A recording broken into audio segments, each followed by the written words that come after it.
Hello बच्चों, चलिए प्रश्न को समझते हैं।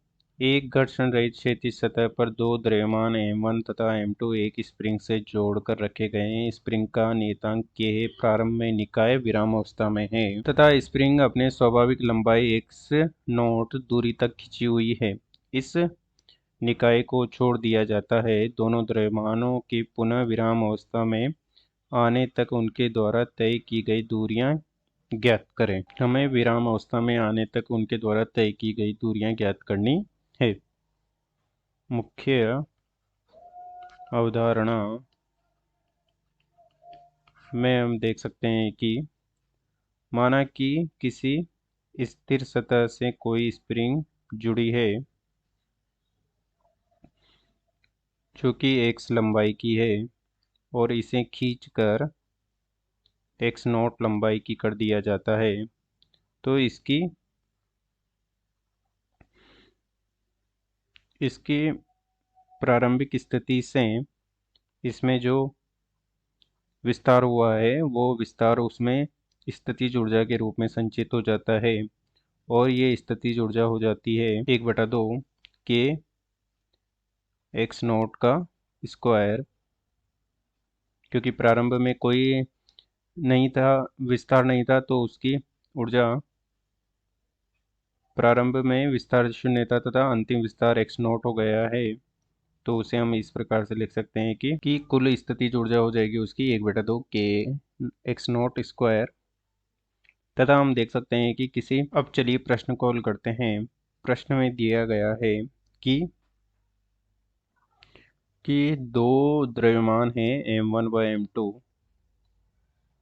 माना कि दो द्रव्यमान हैं M1 व M2 जो कि इस प्रकार से x लंबाई की स्प्रिंग से जुड़े गए हैं और M1 व M2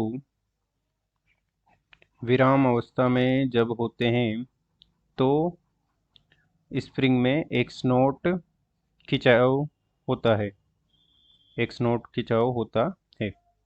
तो हमसे कहा गया है कि M1 व M2 द्रव्यमान को और इस निकाय को छोड़ दिया जाता है। तो हमसे कहा गया है कि विराम अवस्था में आने से पूर्व M1 व M2 द्रव्यमानों के द्वारा तय की गई दूरी को ज्ञात करना है। तो हम देख सकते हैं कि माना कि M1 द्रव्यमान राइट दिशा में x1 दूरी तय करता है तथा M2 द्रव्यमान लेफ्ट दिशा में x2 दूरी तय करता है। तो इसके लिए हम लिख सकते हैं कि चूंकि ये आंतरिक बलों के कारण दूरी तय कर रहा है तो इस पर बाह्य बल शून्य है। तो इसके लिए हम लिख सकते हैं कि M1 द्रव्यमान x1 दूरी तय कर रहा है जो कि बराबर होगी M2 द्रव्यमान जो कि x2 दूरी तय कर रहा है। क्योंकि इस पर कोई भी बाह्य बल नहीं लग रहा है तो दोनों द्रव्यमानों द्वारा तय की गई दूरियों का गुणनफल बराबर हो जाएगा, क्योंकि इनका द्रव्यमान केंद्र स्थिर होगा। तथा हम देख सकते हैं कि ऊर्जा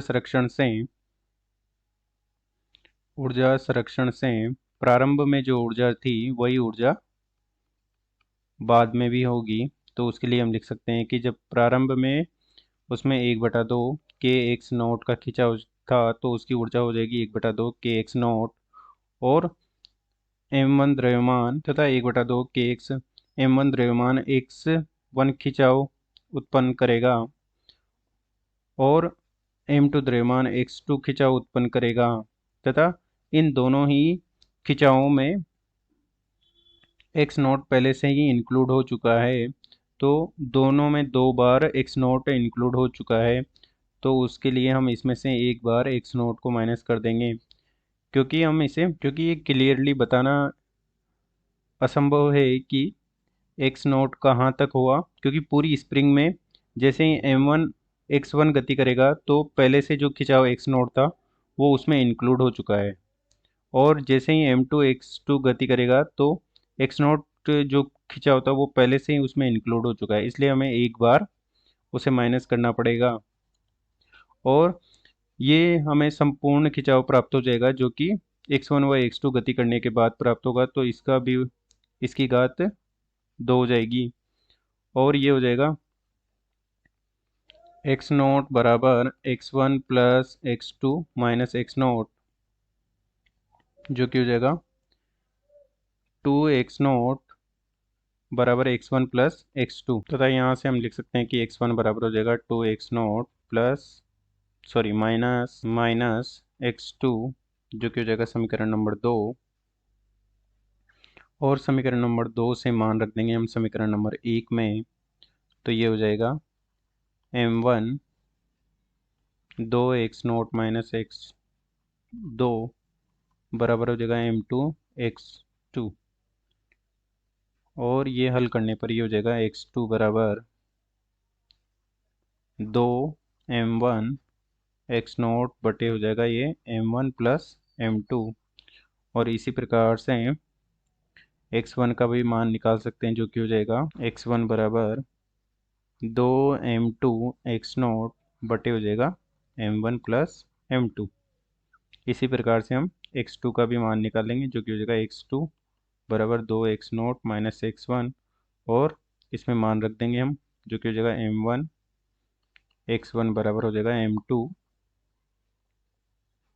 2x नोट माइनस 1, और हल करने पर हमें x1 प्राप्त हो जाएगा और हल करने पर हमें x2 प्राप्त हो गया है।